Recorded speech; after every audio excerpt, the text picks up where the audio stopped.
নমস্কাৰ, এই মুহূৰ্তত আপোনালোকৰ বাবে লৈ আহিছোঁ এটা খুবেই গুৰুত্বপূৰ্ণ খবৰ।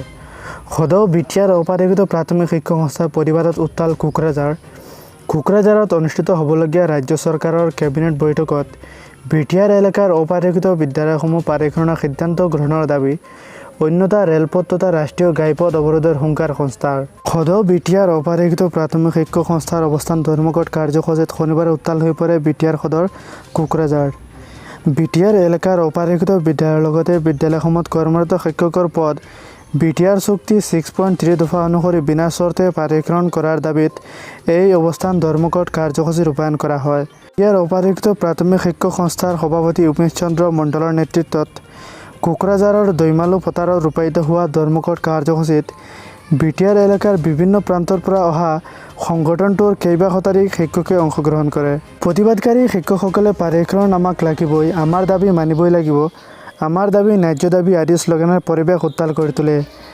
এই প্ৰতিবাদী কাৰ্যসূচীৰ জৰিয়তে অপাৰেগিত শিক্ষক সংগঠনটোৱে বিটিআৰ এলেকাৰ অপাৰেগিত শিক্ষা প্ৰতিষ্ঠানসমূহত কৰ্মৰত অৱস্থাত অকাল মৃত্যু ঘটা শিক্ষক কৰ্মচাৰীৰ পৰিয়ালক এককালীন আৰ্থিক সাহায্য প্ৰদান কৰা, বিনা বেতনে অৱসৰ গ্ৰহণ কৰা শিক্ষক কৰ্মচাৰীক এককালীন সাহায্য প্ৰদান কৰাৰ বাবে দাবী জনায়।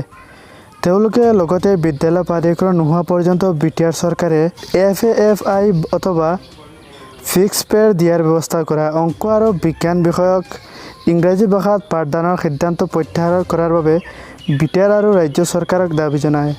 ইপিনে সংস্থাৰ সভাপতি উমেশ চন্দ্ৰ মণ্ডল আৰু মুখপাত্ৰ নুৰজামাল শ্বেখে সদৰি কৰা মতে বিটিআৰ এলেকাত মুঠ 1206খন অপাৰেগিত বিদ্যালয় আছে আৰু এই বিদ্যালয়সমূহত মুঠ 3822 গৰাকী শিক্ষক নিয়োজিত হৈ আছে। উক্ত 3822 গৰাকী শিক্ষকৰ পদ পাৰিকৰণ কৰিব নোৱাৰাটো প্ৰমোদ বড়োৰ নেতৃত্বাধীন বিটিআৰ চৰকাৰৰ চৰম ব্যৰ্থতা। টকাৰ অভাৱত তথা চিকিৎসাৰ অভাৱত 31 আগষ্টত অপাৰেগিত বিদ্যালয়ৰ এজন শিক্ষকে অকাল মৃত্যুক সাৱটি ল'বলগীয়া হৈছে বুলি উল্লেখ কৰি সংস্থাৰ নেতাদ্বয়ে গভীৰ আক্ষেপ প্ৰকাশ কৰে। তেওঁলোকে লগতে কোকৰাঝাৰত অনুষ্ঠিত হ'বলগীয়া ৰাজ্য চৰকাৰৰ কেবিনেট বৈঠকত বিটিআৰ এলেকাৰ অপাৰেগিত বিদ্যালয়সমূহ পাৰিকৰণৰ সিদ্ধান্ত গ্ৰহণ নকৰিলে ৰেলপথ তথা ৰাষ্ট্ৰীয় ঘাইপথ অৱৰোধৰ দৰে তীব্ৰ আন্দোলনৰ কাৰ্যসূচী গ্ৰহণ কৰাৰ হুংকাৰ দিয়ে।